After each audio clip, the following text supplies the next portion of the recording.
Black book से solve करना शुरू कर दो और क्या, जो भी रिवीजन करना है। ओके, आई थिंक आज होमवर्क तो कुछ है नहीं। गुड इवनिंग, है ना?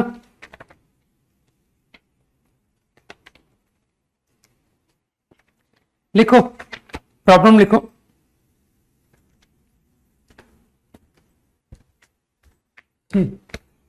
पेपर अच्छा था।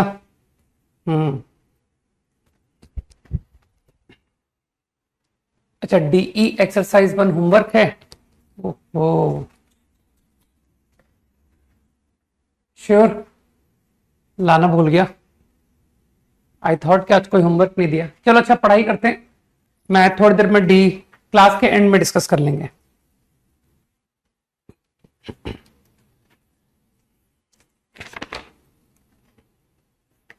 अ बैग कंटेन्स, नहीं नहीं दिया ना, बस फिर ठीक है।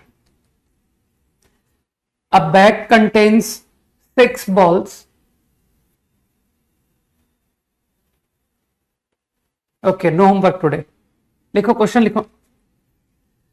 A bag contains 6 balls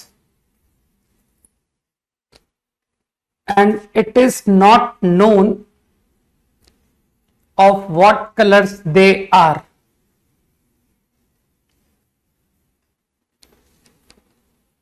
A bag contains 6 balls and it is not known of what colors they are. Full stop. 3 balls are drawn from the bag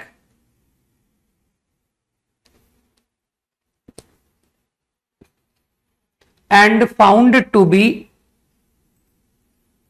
all black. And found to be all black.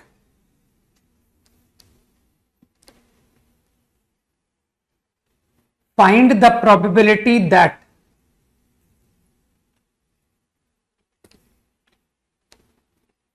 no black balls. Find the probability that no black balls are left in the bag now.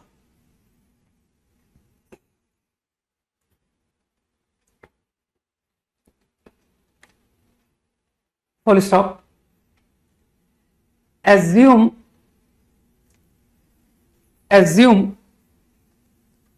all numbers of black balls. Assume all numbers of black balls in the bag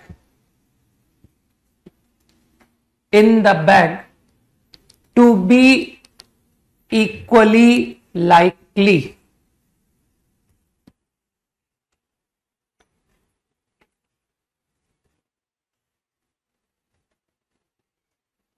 I repeat, a bag contains 6 balls and it is not known of what colors they are. 3 balls are drawn from the bag and found to be all black. Find the probability that no black balls are left in the bag now. Assume all numbers of black balls in the bag to be equally likely.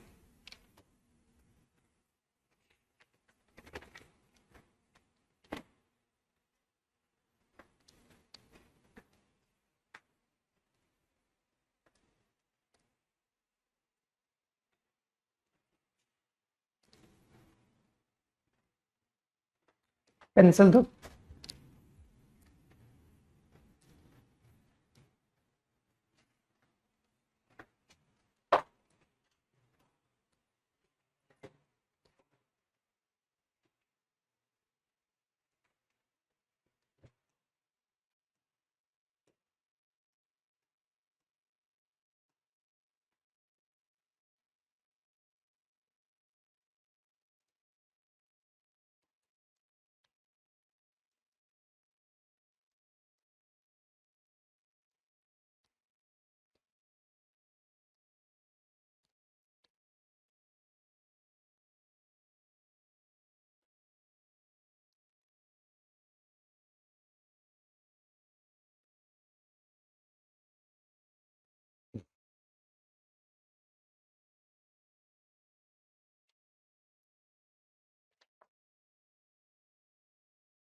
How many cases, कितने cases बनेंगे?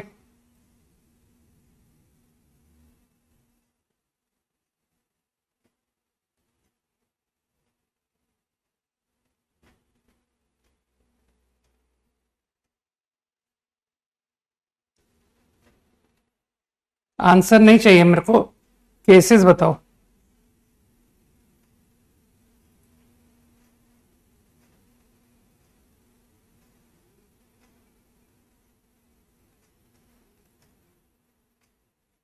कैसी बात कर रहे हैं यार, question को ठीक से पढ़ना चाहिए ना। तो number of cases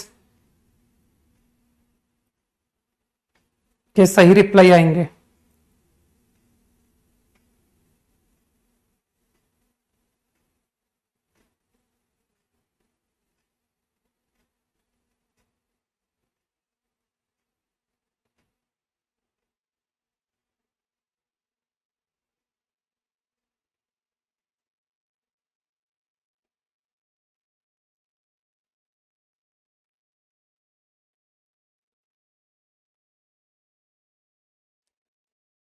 total 6 ball हैं और 8 केसेस बनेंगे।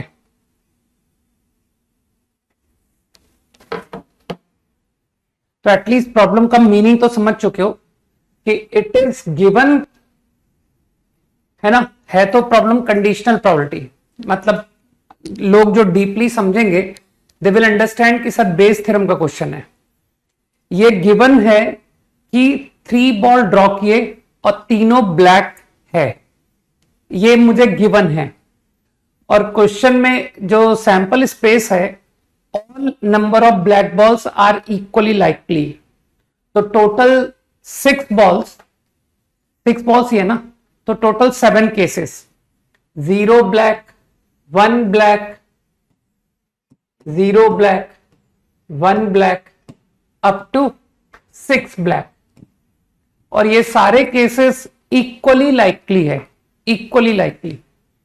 तो जो लोग गलत तरीके से करेंगे उनको आंसर गलत आने का रीजन बताऊंगा मैं कि सर ये सवाल तो सही आ गया था, है ना। कई लोग जो नंबर ऑफ केसेस गलत बता रहे हैं ना, उनका इस प्रॉब्लम का आंसर तो सही आ जाएगा, ठीक। लेकिन वो जेईई में ट्रैप हो जाएंगे, क्योंकि जेई तुमसे सिर्फ पूछेगा 3 balls are drawn, find the probability that they are all black, बस इतना पूछेगा।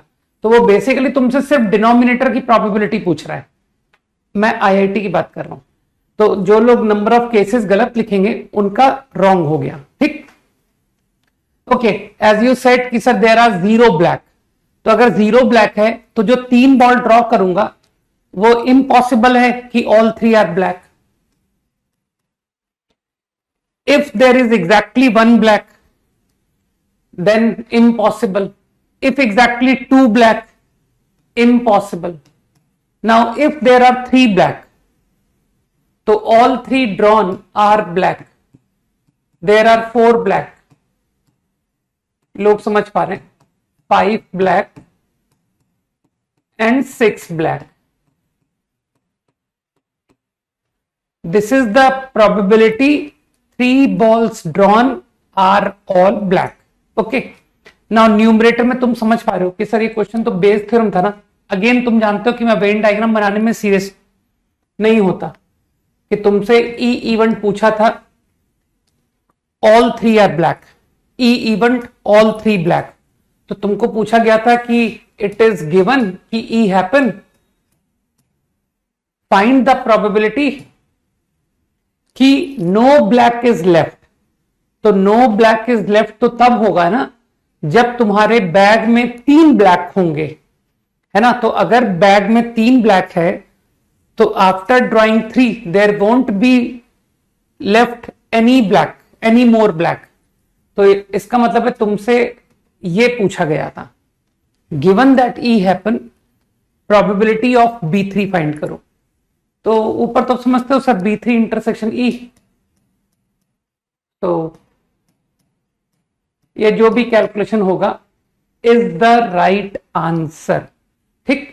तो तुम लोग कंसेप्चुअली थोड़ा स्ट्रांग बनो, है ना। Number of cases wrong call करने की जरूरत नहीं है, केसेस तो 6 ही बनेंगे, क्योंकि क्वेश्चन में साफ कहा था all number of black equally likely. तो अगर 6 बॉल्स हैं तो ब्लैक या तो 0 हो सकती है या 1 हो सकती है, अप टू 6। इजी। 5 सेकेंड्स।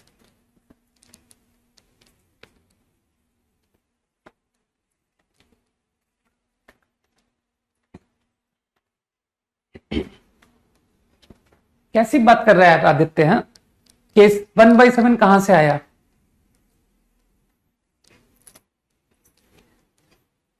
अब बैग कंटेन्स, तो तुमको फिर ये वेन डायग्राम भी नहीं समझ में आना चाहिए मेरे अकॉर्डिंग कि ये क्या है। अब bag contains 3 biased coins.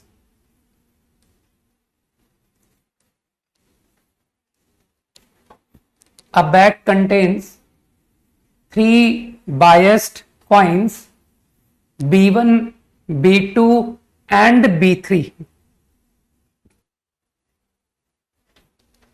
3 biased coins, B1, B2 and B3, whose probabilities of falling headwise are 1/3, 2/3 and 3/4 respectively, whose probabilities of falling headwise are 1/3, 2/3 and 3/4 respectively. Full stop. A coin is drawn randomly and tossed.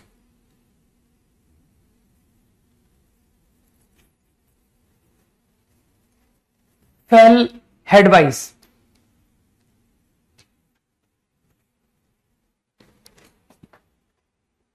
Find the probability that the same coin, when tossed again, will fall headwise.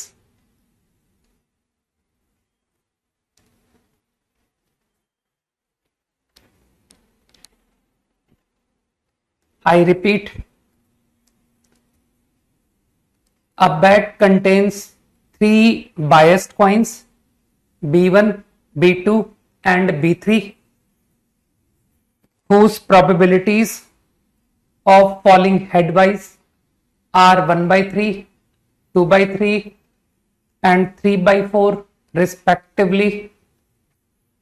A coin is drawn randomly and tossed. Fell headwise. Find the probability that the same coin, when tossed again, will fall headwise.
जब answer correct आएगा बता दूंगा।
Okay, देख लेते हैं।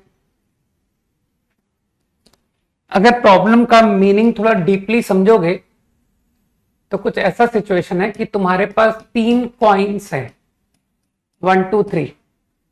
मैं simply problem के statement को मेकआउट कर रहा हूं। अब वो कह रहा है कि एक कॉइन को ड्रॉ किया रैंडमली,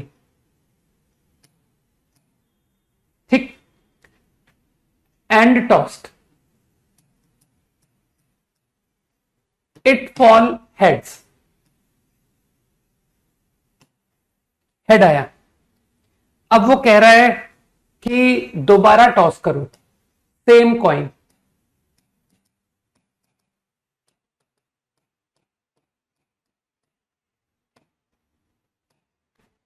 और फिर कह रहा है कि प्रोबेबिलिटी निकालो कि हेड आएगा। ये फाइंड करने को कह रहा है। दोबारा टॉस करने से हेड आएगा, और तुमने प्रॉब्लम का मतलब समझ लिया। ये गिवन है, ये अकर हुआ है। फाइंड द प्रोबेबिलिटी कि सेकेंड टॉस हेड में रिजल्ट करेगा। तो तुम तुरंत समझ गए कि सर ये तो कंडीशनल प्रोबेबिलिटी का प्रॉब्लम है। तो आई गेस कि सभी लोगों ने गिवन इवेंट को तुरंत अकर करा दिया होगा कि सर सबसे पहले तो आप गिवन को अकर करा दो।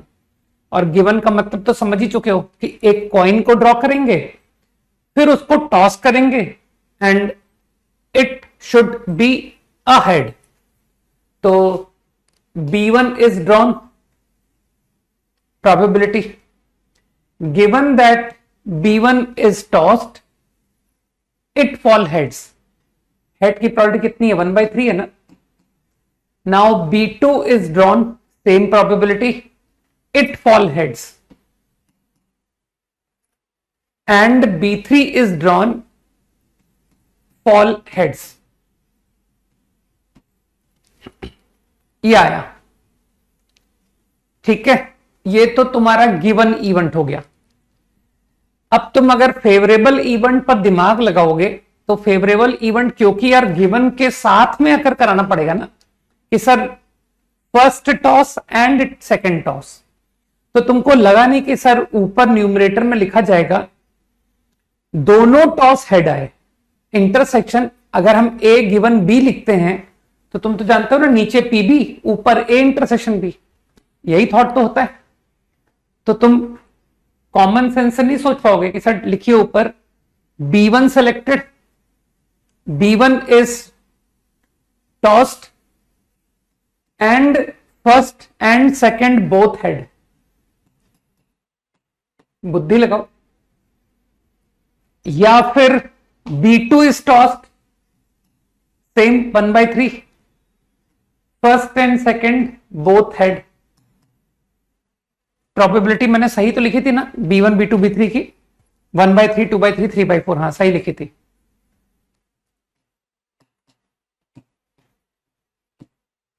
ये होना चाहिए right answer to your problem.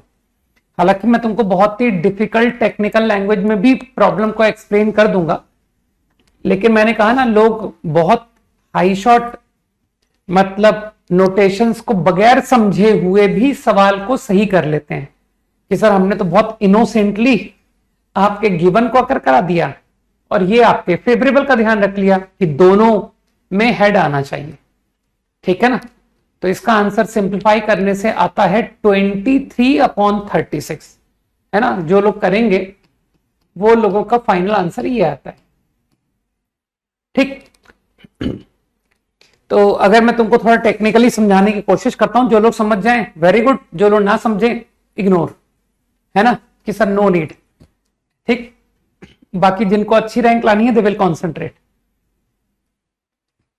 मेरे ख्याल से जब तुम सेकंड टॉस को तुम करने जा रहे हो तो क्या तुमको इस बात की जरूरत नहीं पड़ी कि सर आप ये बताओ कि पहला टॉस हुआ किस कॉइन से था, है ना। तो इस बात की तुमको आवश्यकता पड़ेगी।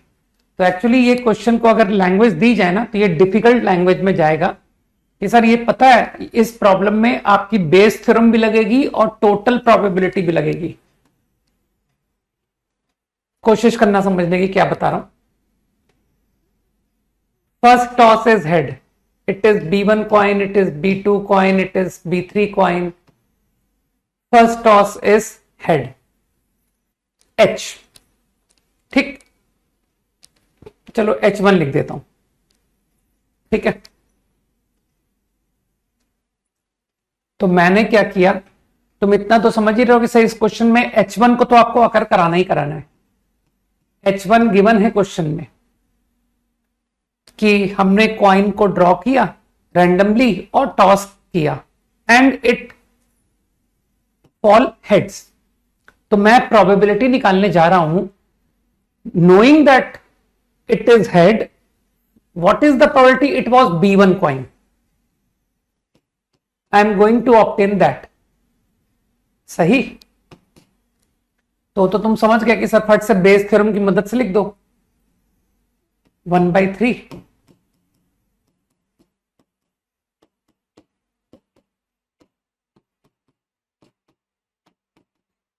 सिमिलरली तुमने फट से मुझे बता दिया, knowing H1 probability it was B2।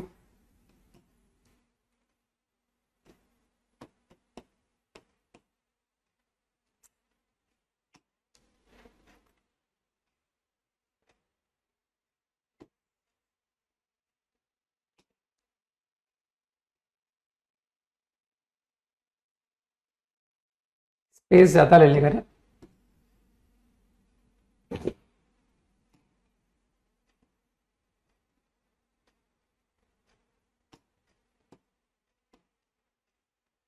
Similarly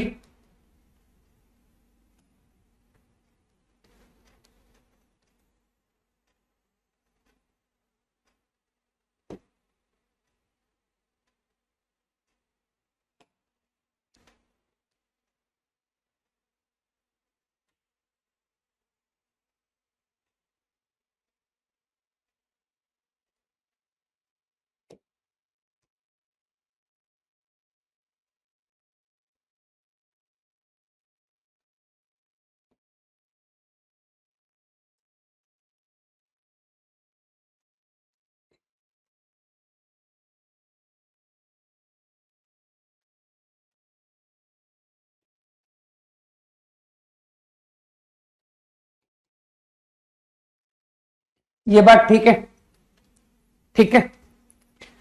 अब your second toss is head, तुमसे क्वेश्चन क्या पूछ रहा है, H2 second toss is head.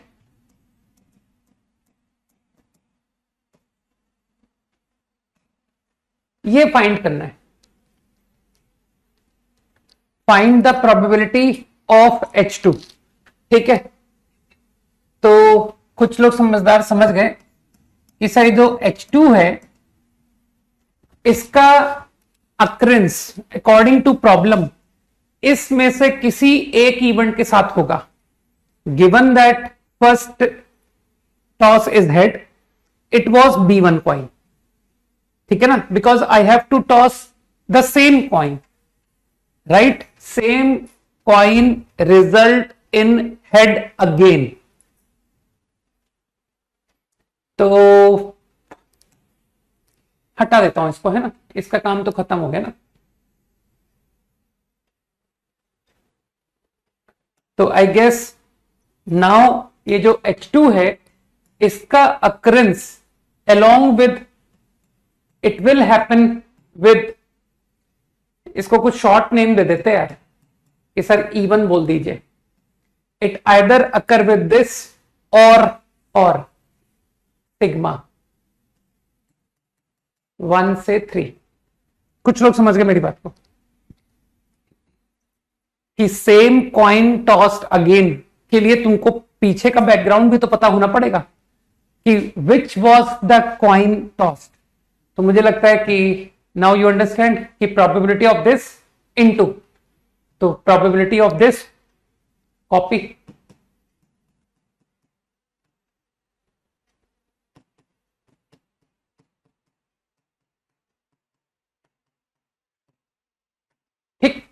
Into H2 given B1 given H1, बुद्धि लगाओ, H2, तो second toss given that it was B1 point, तो यार दैट इज सिंपली 1/3 कि सर यही तो है।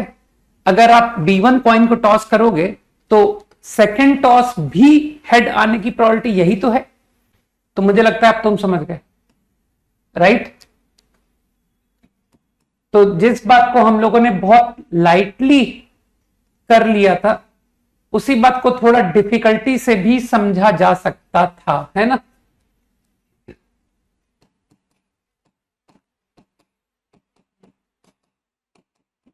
तो इसलिए ठीक है, हमने समझ लिया एक बार, लेकिन आगे तो हम लोग डायरेक्टली जो हमको क्लिक कर रहा था हम तो डायरेक्टली करेंगे, है ना? कि सर वो इतना इजीली क्वेश्चन डायरेक्ट हो रहा था, अननेसेसरी हम क्यों किसी को एक्सप्लेन करें कि देख पहले बेस थ्योरम से प्रोबेबिलिटी निकाल B1 की कि इट वाज B1, है ना? फिर हम सेकेंड टॉस की बात तब करेंगे। ये मैं ब्लैंक छोड़ देता हूं ना, you can fill on your own, है ना? स्पेस नहीं बचा ना यार।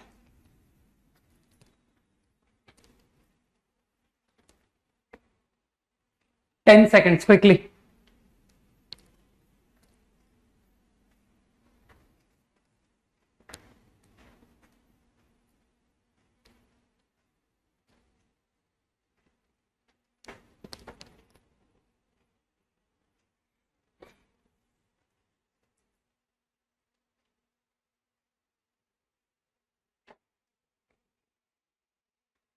लिखो।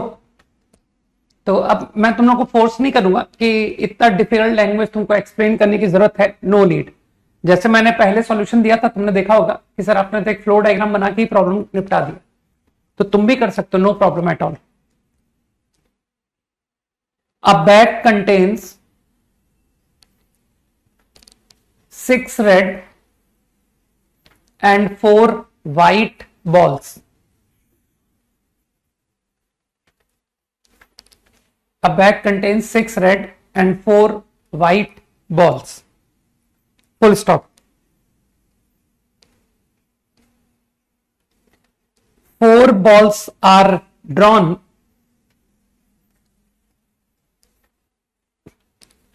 one by one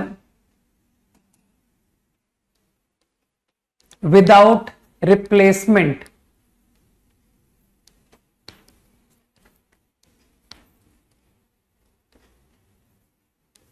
Four balls are drawn one by one without replacement and were found to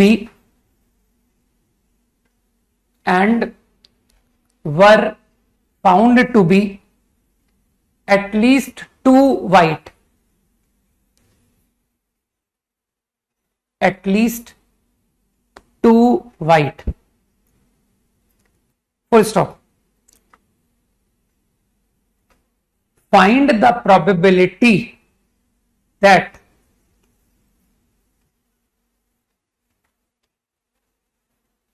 the next draw of a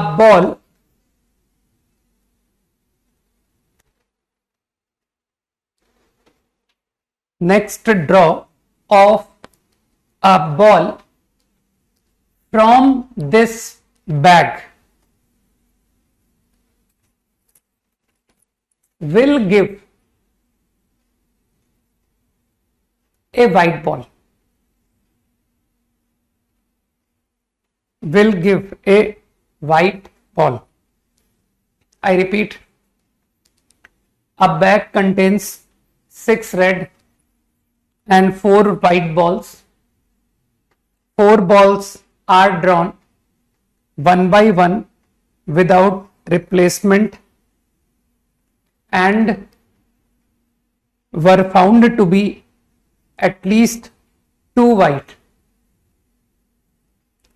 Find the probability that the next draw of a ball from this bag will give A white ball.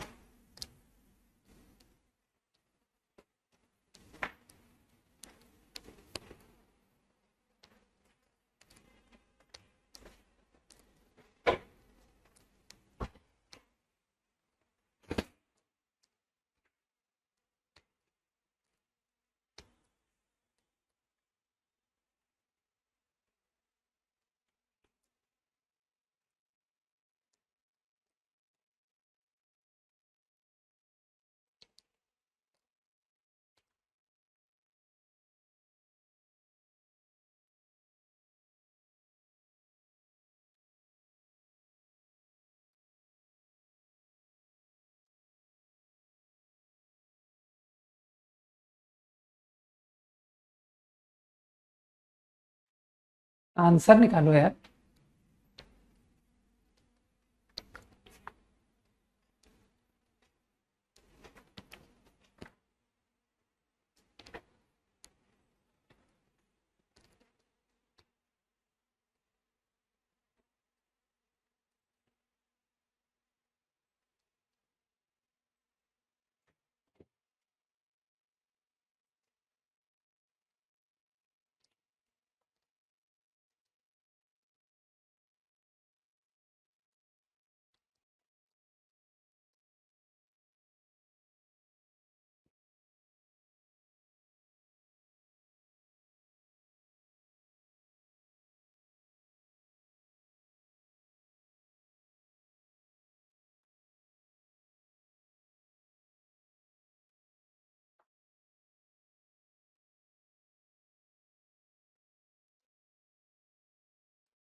नहीं आ रहे हैं, mistake है answer में।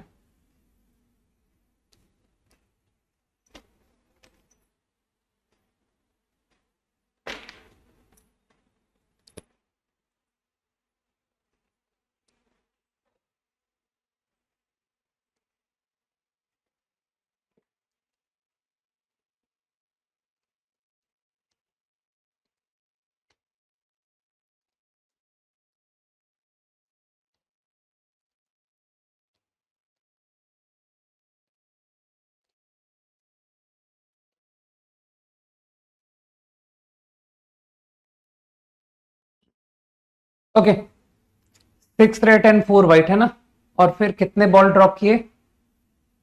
4 balls drawn, 6 red and 4 white. तो लोग समझ तो चुके हैं कि सर ये प्रॉब्लम फिर कंडीशनल का है। It is known to me कि 4 balls are drawn and at least 2 white. तो मेरे ख्याल से पहले गिवन इवेंट को अकर करा देता हूं, बाद में फिर फेवरेबल इवेंट पे जाएंगे कि सर दोबारा हम बॉल ड्रॉ करेंगे एंड इट इज व्हाइट, है ना। तो 4 बॉल्स ड्रॉन, एटलीस्ट 2 व्हाइट, तो cases exactly 2 white,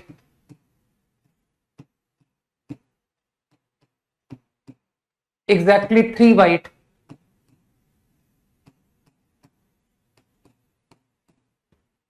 all 4 are white is given event। ठीक, गिवन इवेंट तो यही होगा ना। अब नेक्स्ट ड्रॉ की प्रोबेबिलिटी लिखता हूं, तो तुम तो समझ पा रहे हो कि सर एटलीस्ट 2 व्हाइट के साथ I have to take care of next is white. तो केसेस में ही तो चलेगा, है ना, कि sir exactly 2 white were drawn. कुछ लोग समझ पा रहे हैं कि सर ये बिल्कुल same as previous problem base theorem से, है ना, कि पहले आप ये रीजन निकालोगे कि शुरू के जो एटलीस्ट 2 व्हाइट आए थे वो किस पॉसिबिलिटी से आए थे, 2 व्हाइट या 3 व्हाइट, है ना, क्योंकि तभी तो मैं आपको knowing that first 4 balls drawn क्या है, उसके बाद ही तो मैं तुमको नेक्स्ट ड्रॉ व्हाइट होने की प्रोबेबिलिटी बता पाऊंगा। तो अब मैं वो हैवी टर्म्स यूज नहीं कर रहा हूं, अब मैं डायरेक्ट आंसर पे चल रहा हूं कि sir first 4 balls drawn are 2 white. Now next drawn ball will be white. तो अब तो तुम्हारे पास 2 ही white बचे ना, and total 6 balls are left. और first 3 white were drawn. Now next is white. Earlier all 3 white were drawn. Now next ball drawn is again white. Impossible. तो जो लोग कैलकुलेशन सही करेंगे उनका आंसर 34/115 आएगा, है ना। तो तुम लोग समझ पाए हो। तो मैंने प्रॉब्लम को समझ लिया था कि सर इसके लिए आप फिर से वही टेक्निकल टर्म यूज कर सकते थे कि पहले बेयस थ्योरम से गिवन इवेंट के अकरेंस किस रीजन से हुआ था वो, फिर उसके बाद हम नेक्स्ट बॉल ड्रॉन की प्रोबेबिलिटी लिखेंगे। तो लाइक प्रीवियस प्रॉब्लम, है ना। और कुछ लोग तो इनोसेंटली कहेंगे सर फ्लो डायग्राम से ही निपटा देते हैं ना। 4 balls drawn, at least 2 white.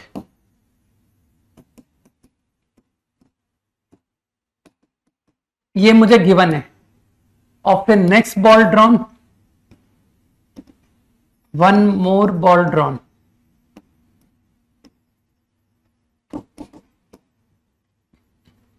It is white.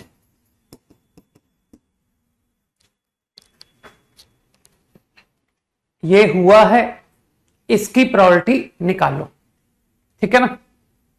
कैसे भी करो आंसर लेके आओ बस, ठीक है ना।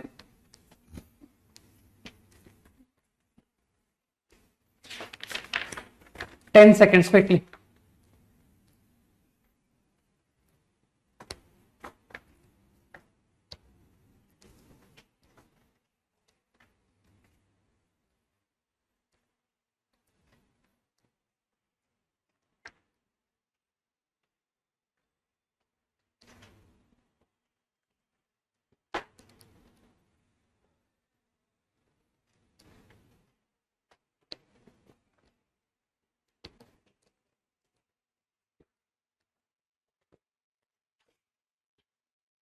Okay.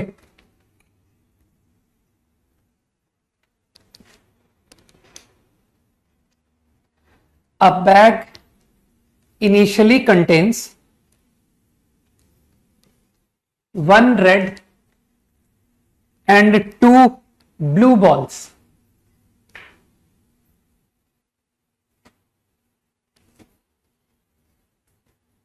Full stop.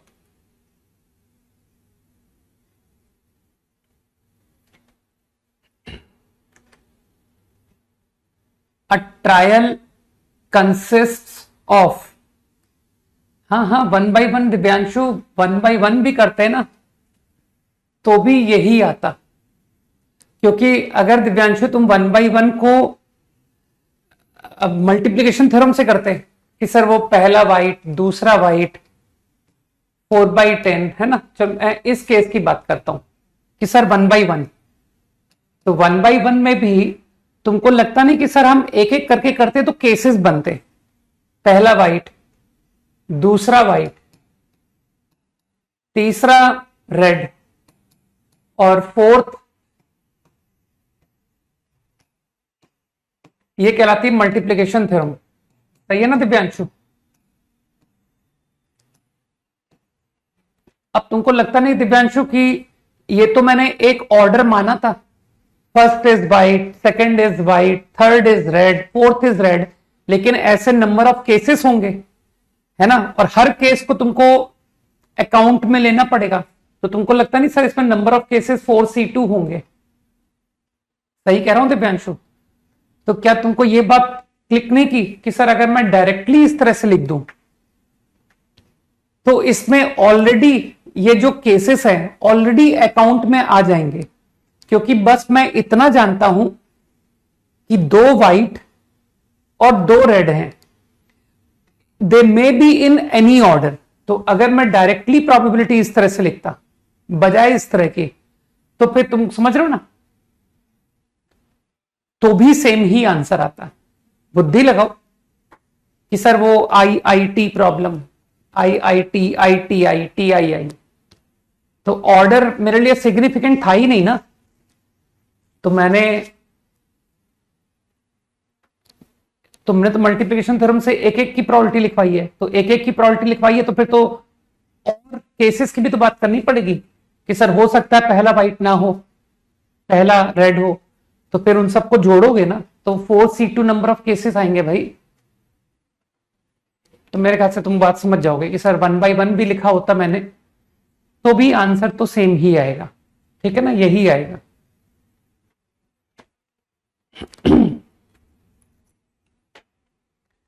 A bag initially contains 1 red and 2 blue balls.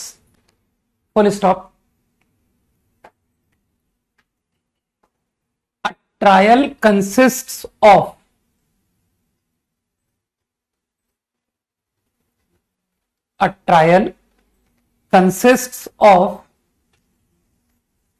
selecting a ball at random.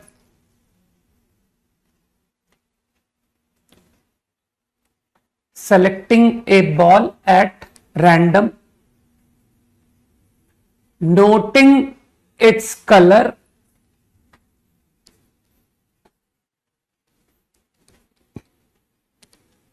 and replacing it together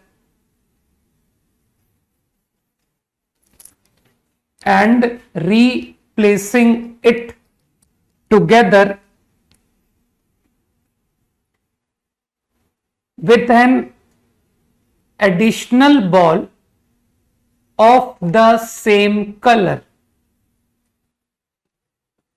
Replacing it together with an additional ball of the same color.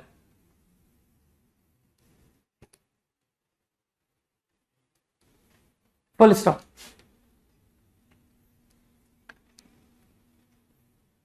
Given that 3 trials are made,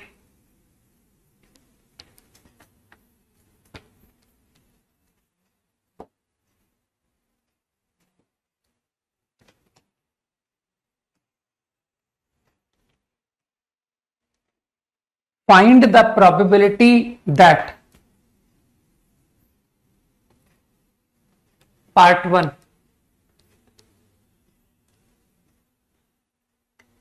at least 1 blue ball is drawn. At least 1 blue ball is drawn. Second, exactly 1 blue ball is drawn. Exactly 1 blue ball. Part 3, given that all 3 balls drawn are of same color. Given that all 3 balls drawn are of same color, find the probability that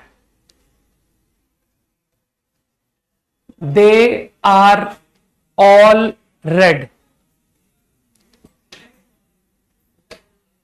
Find the probability that they are all red.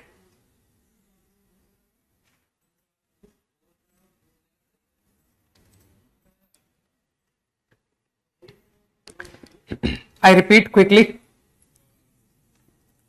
A bag initially contains 1 red ball and 2 blue balls. A trial consists of selecting a ball at random, noting its color, and replacing it together with an additional ball of same color. Given that 3 trials are made, find the probability that part 1, at least one blue ball is drawn. Second, exactly one blue ball is drawn. Third, given that all 3 balls drawn are of same color, find the probability that they are all red.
सही है, part 1।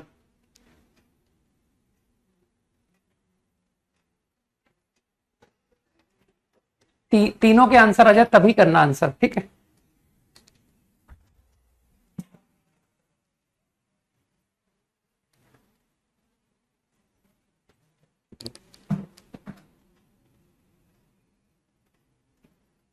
जब correct answer होगा तब बता दूंगा।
यार इतना तो टाइम टेकिंग नहीं है क्वेश्चन जितना तुम लोग ले रहे हो, और उसके बावजूद आंसर अब तक सिर्फ एक पार्ट का आंसर सही आया है, वो भी सिर्फ एक student.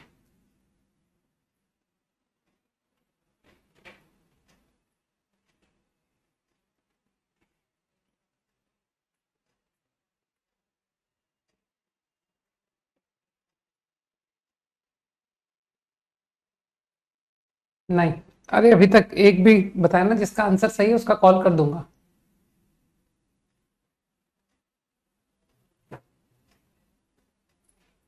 Only Divyanshu first part बस।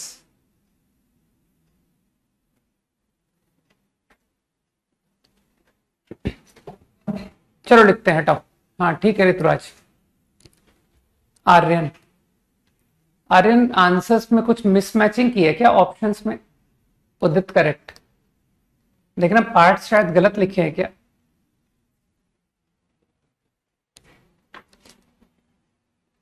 ओके लेट्स सी, मेरे ख्याल से डायरेक्टली कर सकते हो।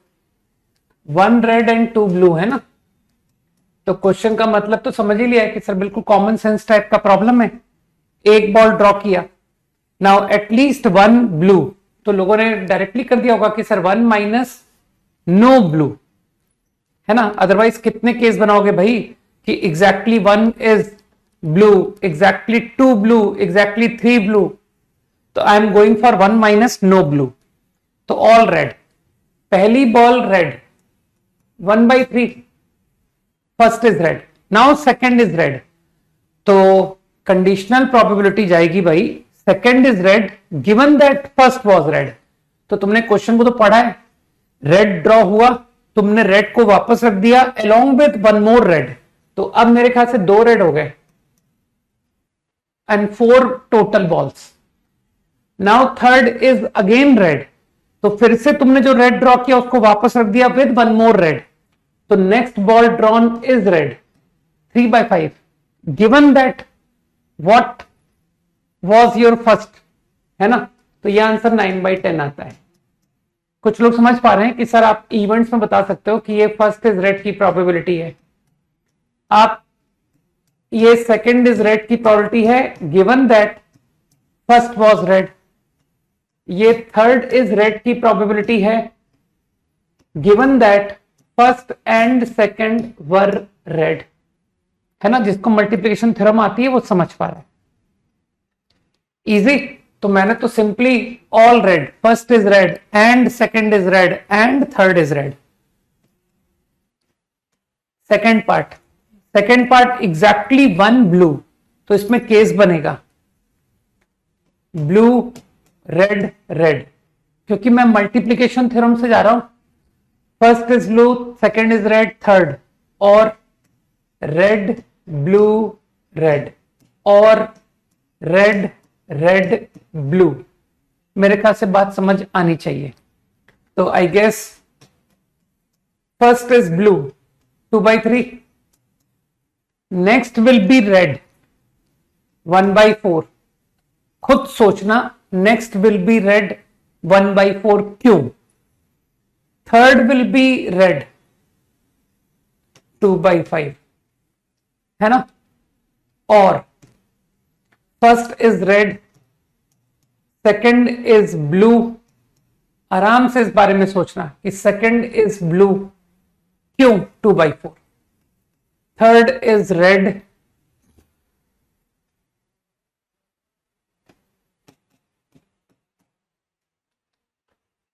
हाँ ठीक है दिव्यांशु, है ना। जितने लोग भी 1/5 आंसर कर रहे हैं to second part, they are right, correct.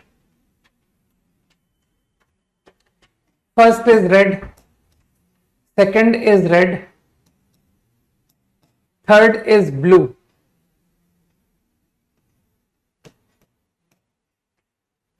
Is the answer. 1/5 आता है, ठीक है ना। एंड थर्ड पार्ट में तो तुम समझ चुके हो कि sir conditional probability, all same colour, find the probability all are red, तो ऑल रेड तो ऊपर ही लिखा हुआ है 1/3, 2/4, 3/5, और ऑल आर ब्लू,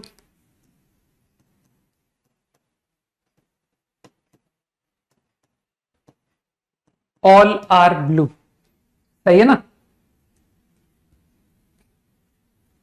और न्यूमरेटर तुम समझ रहे हो, all are red,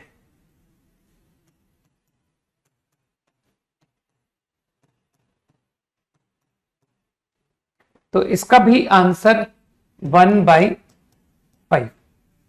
5 seconds to copy quickly.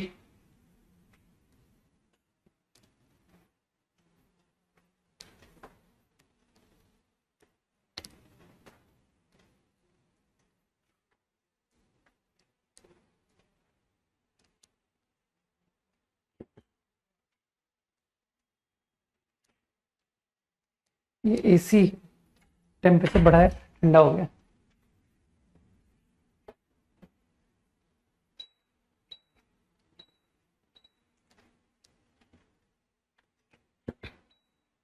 Done. चाहो तो सेम प्रॉब्लम को तुम ट्री डायग्राम से भी समझ सकते थे कि सर इनिशियली ये सिचुएशन है, 1 रेड एंड 2 ब्लू. सही है ना. तो मैंने एक बॉल ड्रॉ किया, 1 बॉल इज ड्रॉन. तो it may be red, it may be blue. ठीक. मैं साइमल्टेनियसली प्रोबेबिलिटी भी लिखता जा रहा हूं. पहला बॉल रेड 1/3, 2/3. ठीक. अब मानते हो, अब तुम बैग का कंटेंट, अगर बॉल रेड आया तो now this become the content of bag according to problem. तुम समझ पा रहे हो मैंने क्या किया. ठीक है. In this case bag now contain balls like this. ठीक. अब तुम दोबारा बॉल को ड्रॉ कर लो. सेकेंड ट्रायल, ये तो फर्स्ट ट्रायल हुआ. Now second trial, red is drawn, blue is drawn, red blue. है ना. तो तुम समझ पा रहे हो कि सर प्रोबेबिलिटी आप चाहो तो साइमल्टेनियसली दिखा सकते हो.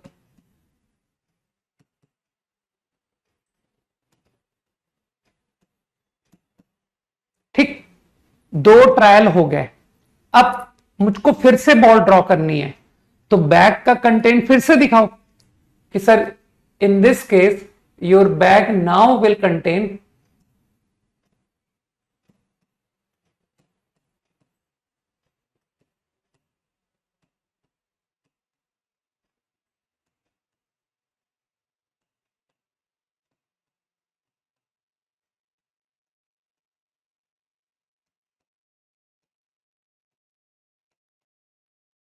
समझ में आनी चाहिए बात. ठीक. Now I again draw 1 ball. है ना. This is my last trial, right. Third trial. Again red, blue.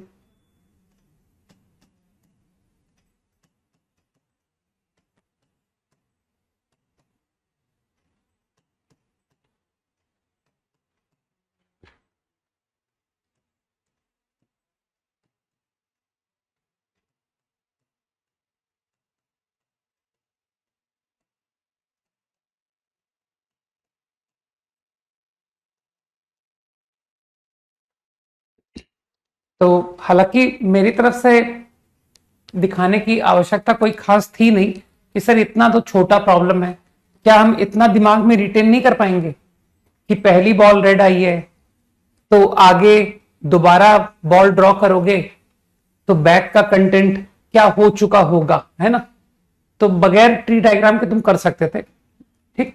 वो तो जस्ट मैं तुमको हिंट दे दिया कि जो लोग को बैक का कंटेंट रिटेन करने में दिक्कत आ रही है कि सर मैं तो भूल जा रहा हूं कि जब मैं थर्ड ड्रॉ करने जा रहा था तो कितनी रेड हो गई, कितनी ब्लू हो गई. तो ये उन लोगों के समझने के लिए है ना. तो इससे तुमको लगता नहीं जैसे कि मैं कोई भी प्रोबेबिलिटी तुमसे पूछूं, है ना. मान लो तुमसे पॉइंट आउट करता हूं, चलो कि बताओ ये प्रोबेबिलिटी ये क्या है, व्हाट इज दिस, इसको एक्सप्लेन करो कि ये किस इवेंट की प्रोबेबिलिटी बता रहा है ना. तो गौर से देखोगे तो यू विल से कि सर ये आपको पता है पहली ball red, second ball blue, third is blue. तो ये कंडीशनल प्रोबेबिलिटी है, थर्ड इज ब्लू. ना ना ना ना, इंटरसेक्शन नहीं है ये. third is blue, given that first was red and second was blue. बुद्धि लगाओ. ये कंडीशनल प्रोबेबिलिटी थी भाई कि तीसरी ब्लू की प्रोबेबिलिटी, लेकिन उसके बिफोर व्हाट हैपेंड अर्लियर कि सर पहली और दूसरी बॉल क्या थे वो नोन है मुझे. ठीक, तो अब तुम समझ पा रहे हो कि सर इसमें आप कुछ भी पूछ लो. For example if I ask you what is this, ये क्या है, तो फट से आंसर निकलेगा कि सर ये सेकंड इज ब्लू की प्रोबेबिलिटी है, given that first was blue. ये है, सही है ना. तो अभी जैसे तुमको मैं कोई भाई एक पार्ट पर पूछता हूं कि बताओ रेड रेड रेड की प्रोबेबिलिटी बताओ. First is red, second is red, third is red, इसकी प्रोबेबिलिटी बताओ. तो तुम फट से कहोगे सर ट्री डायग्राम पे चलिए ना, ये रहा फर्स्ट इज रेड, तो मल्टीप्लीकेशन थ्योरम की हेल्प से देखिए रेड रेड रेड, 1/3, 2/4, 3/5. लेकिन तुम समझदार हो कि सर ये मल्टीप्लीकेशन थ्योरम है, first is red, this is second is red, given that first was red. यार थोड़ा सा दिमाग पे इस्तेमाल करो कि सर सेकंड इज रेड की प्रोबेबिलिटी देखिए ना कितने केसेस में अलग अलग आ रखी है. ये देखो सेकंड इज रेड, ये भी देखो सेकंड इज रेड. सोच पा रहे हो कि नहीं. इसी तरह से if you talk about third is red, तो तुमको लगता नहीं सर देखिए थर्ड इज रेड की अलग अलग प्रोबेबिलिटी है. Third is red given that what happened earlier, third is red given that what is happened earlier, third is red. सोच पा रहे हो, थर्ड इज रेड. तो डोंट कॉल कि सर ये प्रोबेबिलिटी थर्ड इज रेड की है, नहीं.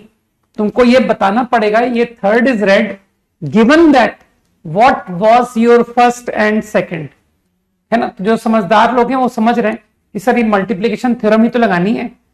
तो R2 given R1, R3 given first is R1, second is R2, and this is simply first is R1.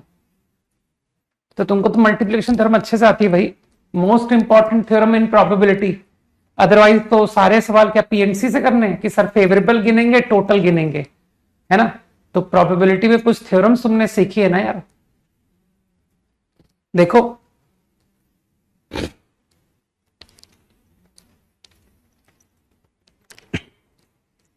Five seconds quickly.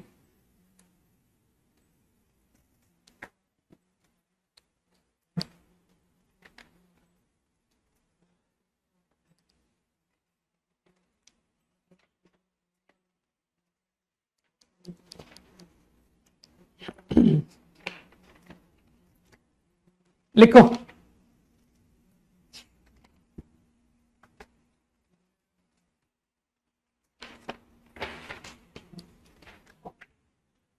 a point is selected at random.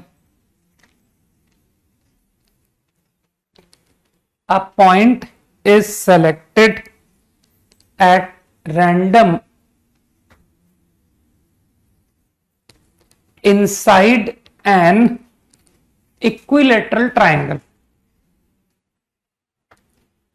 A point is selected at random inside an equilateral triangle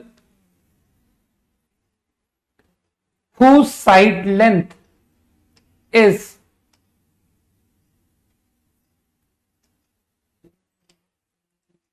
three. Whose side length is 3.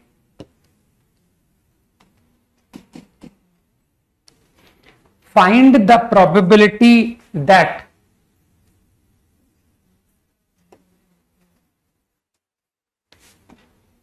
its distance to any corner is greater than 1. Its distance to any corner is greater than 1. I repeat, A point is selected at random inside an equilateral triangle whose length is 3. Find the probability that its distance to any corner is greater than 1.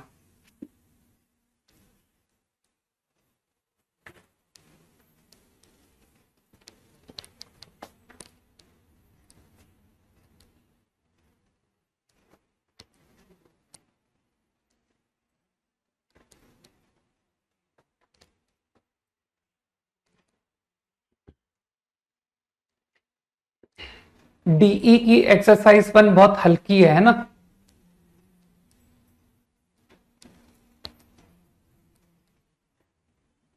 बहुत easy है, बहुत छोटी भी है। तो कल का जो होमवर्क है, तुमको 2 छोटे छोटे होमवर्क देता हूं। 1 इज डीपीपी 1, ठीक है, of probability, right, and next is exercise 1 of differential equation. एकदम से टेंशन में मत आना, बहुत छोटी छोटी डीपीपी है ना? हार्डली दोनों मिलाकर के 2-2.5 घंटे का होमवर्क है, ज्यादा नहीं। ओके, पहला क्वेश्चन मुझे लगता है कि तुम लोग समझ गए कि सर ये तो ज्योमेट्रिकल प्रोबेबिलिटी का क्वेश्चन है ना, पढ़ाया था।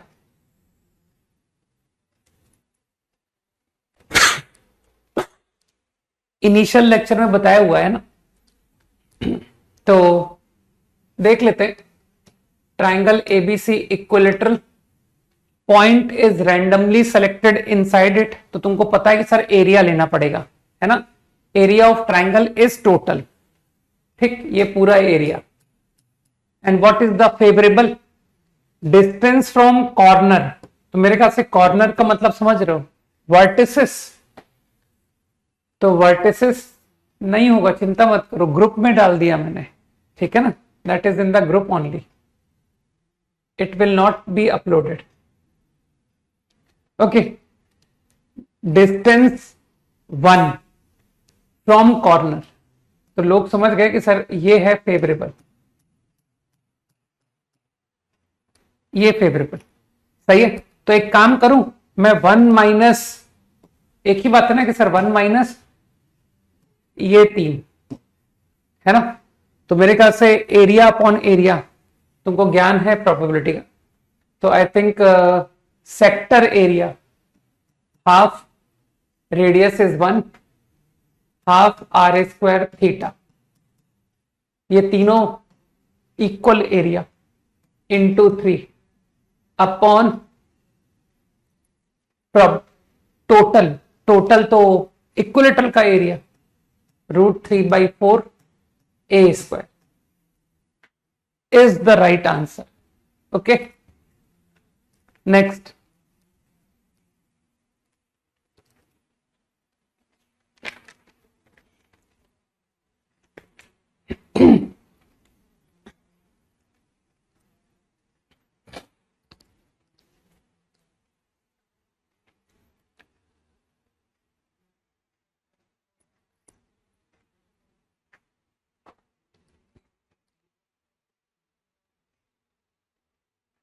Two points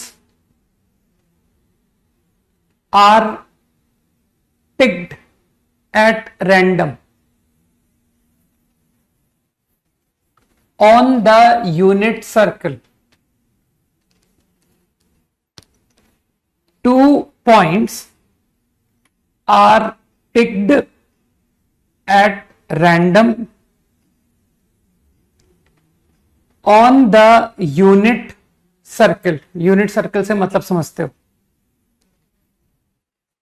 find the probability that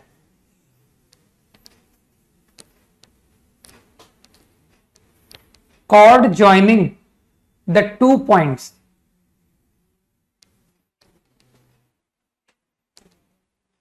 find the probability that chord joining the 2 points has length at least 1. I repeat, 2 points are picked at random on the unit circle. Find the probability that the chord joining the 2 points has length at least 1.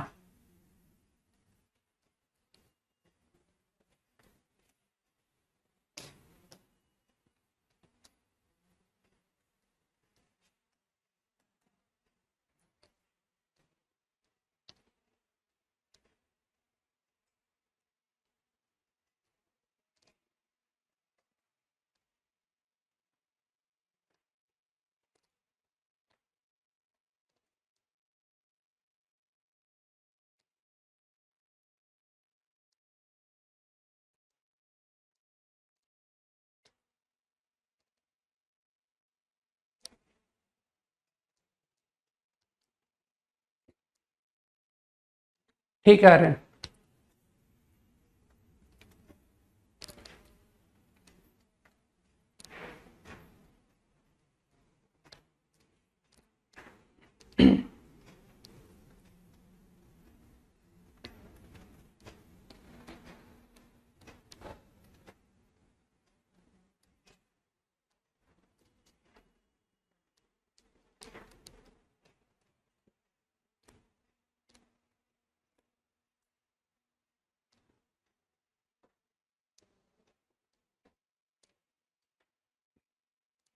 Okay चलो देखते हैं। मुझे लगता है circle पर तुम 2 point की बजाय किसी एक पॉइंट को फिक्स मान लो ना, कि सर कहीं भी ले लीजिए सर्कल में। ठीक है दिव्यांशु, चलिए ये एक फिक्स पॉइंट है। अब इसका अदर एंड ढूंढते हैं कि other end should be taken so that chord length is 1 और बिगर, 1 या 1 से ज्यादा। तो अगर तुम दूसरा एंड ढूंढ रहे हो तो तुमको लगता नहीं कि सर इससे 1 लेंथ का एक अदर एंड लेते हैं। अब तुमको लग रहा होगा सर देयर आर 2 पॉसिबिलिटी, आप इधर भी ले सकते हो और आप इधर भी ले सकते हो। ठीक, अब क्या तुमको फील हुआ कि सर जो सेकंड एंड है of the chord favourably can be taken anywhere in this portion, यहां से लेकर यहां तक कहीं भी लिया जा सकता है अदर एंड। तो तुम विजुलाइज कर पा रहे होगे कि सर जो लेंथ बनेगी, आप कोई भी पॉइंट इस रीजन में पिक कर लो तो length is going to be more than 1। सही, तो favourable region is this arc length and what is the total region, ये तो फेवरेबल है। व्हाट इज टोटल, कि सर टोटल के लिए सेकंड एंड जो है वो तो आप कहीं भी पूरे सरकमफेरेंस में कहीं भी ले सकते हो। तो तुम लोग समझ गए ना, this arc length upon total circumference. सही, अब तुमको ये बात छोटी क्लास में बताई गई होगी कि जो आर्क लेंथ होती है वो proportional to angle at centre होती है। तो जो टोटल आर्क लेंथ है वो तो पूरा 2 पाई एंगल बना रहा है ना, एट सेंटर।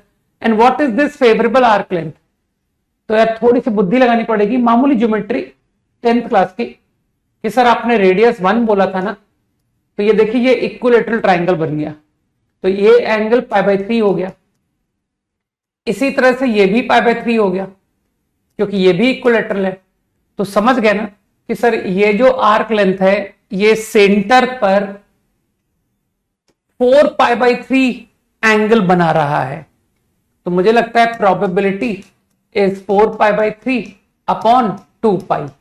बुद्धि लगाओ, this arc length upon total arc length, पूरा सरकमफेरेंस, जितना एंगल सेंटर पे बनाएगा उसका प्रोपोर्शनल होता है आर्क लेंथ। तो आंसर इज 2/3। इजी है ना।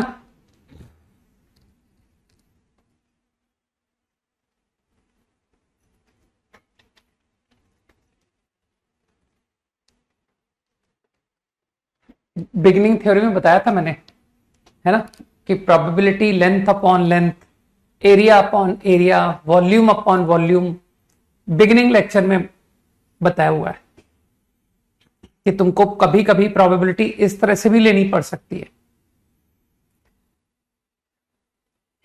Next, two sides of a rectangle are chosen at random, each less than 10 centimeter.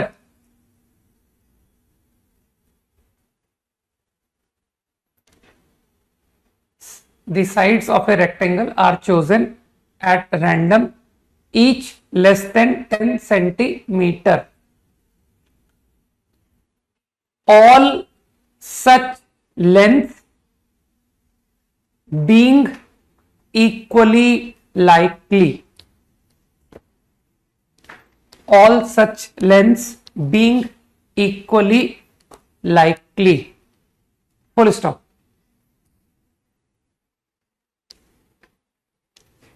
Find the probability that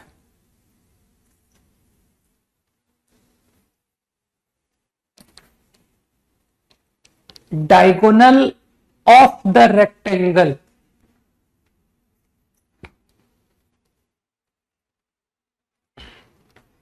is less than 10 centimeter.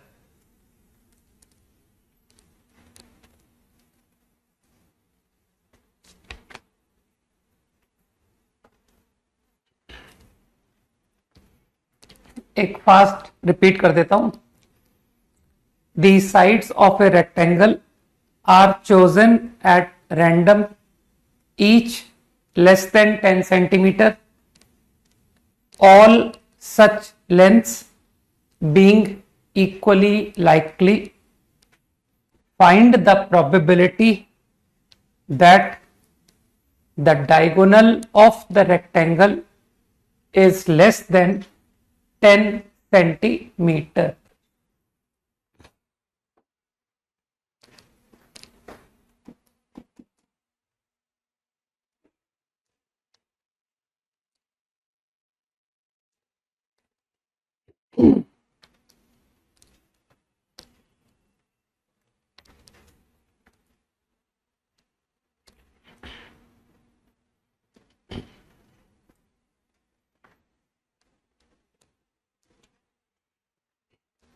चाहे मेंस की डेट रिलीज हो गई हो, स्टिल होमवर्क की priority is only our classroom homework. जो class में कराया जाता है वो मेरी फर्स्ट प्रायोरिटी है कि बस मुझे कुछ भी करके क्लास का कराया हुआ सब करना है, ठीक है ना। क्लास के काम को बिल्कुल कंप्रोमाइज करना ही नहीं है।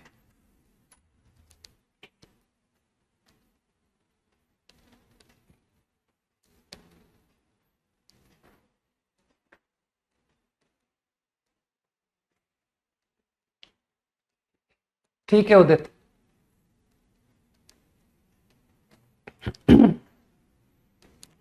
क्योंकि जो लोग मेरे क्लास के होमवर्क है ना, और आगे आने वाला तो तुम लोग को कुछ मालूम ही नहीं है कि आगे आप और क्या कराने वाले हो, है ना। तुम लोग को तो कुछ इस बारे में जानकारी तो है ही नहीं। तो जो भी लोग मेरे साथ चल पाएंगे, ठीक है ना, कि sir whatever you have given we have done everything, है ना। After exams they will say कि सर सब कुछ देखा देखा सही था, है ना। ठीक है हसन, ऐसा कुछ फील ही नहीं हुआ कि इस तरह के प्रॉब्लम हमने नहीं किए थे। प्रॉब्लम सेम नहीं होंगे लेकिन concepts will be the same.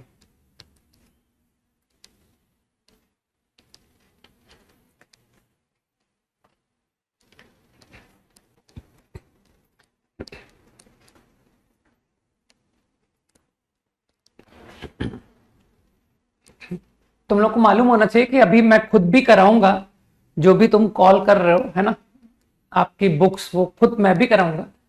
लेकिन जिनके पास फ्री टाइम है कि सर जो आप कह रहे हो ना कि आपका क्लास का होमवर्क वो हमारा कंप्लीट हो जाता है, ठीक है ना, तो दे कैन स्टार्ट, है ना, वो लोग अभी इसको शुरू कर सकते हैं। Okay, let's see. तो थोड़ा सा अब ज्योमेट्रिकल प्रोबेबिलिटी को देखना सीखो, है ना। मैं क्या कर रहा हूं, जरा फील करना बात को। मैंने क्या किया, तुमको रेक्टेंगल चाहिए ना, तो मैंने क्या किया, मैंने कहा कि चलो एक काम करते हैं, एक वर्टेक्स रेक्टेंगल का ओरिजिन ले लेते हैं, ठीक है हर्षित।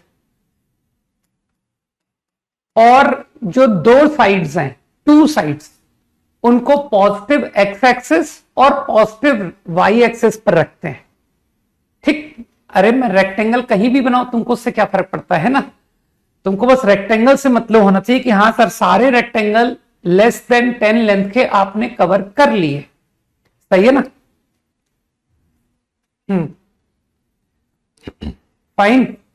तो मैं एक्स एक्सिस पर और वाई एक्सिस पर, तो तुमको लगता नहीं कि इसका जो अपोजिट वर्टेक्स है वो 10,10, your X coordinate you can take up to here, कहीं भी, your Y coordinate you can take up to here, anywhere, है ना। तो अगर थोड़ा सा कॉन्सेंट्रेट करोगे तो you will get to know कि this total region is sample space, सही है ना। अरे इस बेचारे का अपोजिट वर्टेक्स सोचो ना बात को कि सर अगर मैं ये ले लेता हूं तो देखिए आपका रेक्टेंगल क्या बन गया, ये रहा रेक्टेंगल। तो क्या इसके दोनों साइड्स 10 से कम है कि नहीं है। तो जो भी तुमको मन में विचार आए ना, यू ट्राई इट कि सर इस रीजन में कहीं भी कोई भी कोऑर्डिनेट आप चूज कर लो, कोई भी। यार मैंने ये कोऑर्डिनेट चूज कर लिया, तो ये कोऑर्डिनेट चूज करते ही तुम तो जानते हो कि सर ये इसका अपोजिट वर्टेक्स है ओरिजिन का, तो तुम फट से कहोगे सर रेक्टेंगल लाइक दिस, सही है ना। तो मेरे ख्याल से this entire is total region. अब फेवरेबल की बात करते हैं कि सर रेक्टेंगल भी ऐसा होना चाहिए जिसकी डायगोनल, है ना, डायगोनल इज लेस देन 10। तो थोड़ा सा अच्छा सोचा और कहा कि ये 10 रेडियस और सेंटर ओरिजिन को लेकर के अगर मैं एक सर्कल बनाऊं तो अगर रेक्टेंगल तुम्हारा इस सर्कल के अंदर फॉर्म हो गया तो तुमको लगता नहीं कि सर डायगोनल आपकी जो है ना वो 10 से कम आएगी। अरे रेडियस से कम सोचो, और रेक्टेंगल को तुम इस सर्कल के बाहर निकाल के देख लो कि सर मेरा तो थोड़ा बाहर चला गया था, है ना, करके देख लो कि सर मेरा तो ऐसा कुछ बन गया था। तो तुमको समझ में आ जाएगा कि ये जो डायगोनल बनेगा वो मोर देन 10 है। फील कर पा रहे होगे ना कि sir this rectangle is going to get diagonal more than 10। तो मेरे ख्याल से फेवरेबल इज नाउ क्लियर कि favourable is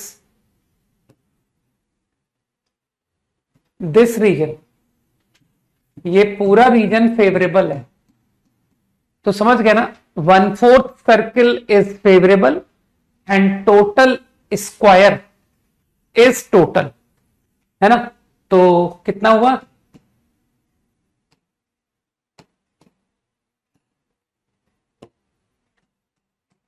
pi r square by 4 is the favourable area upon total area is 10 square.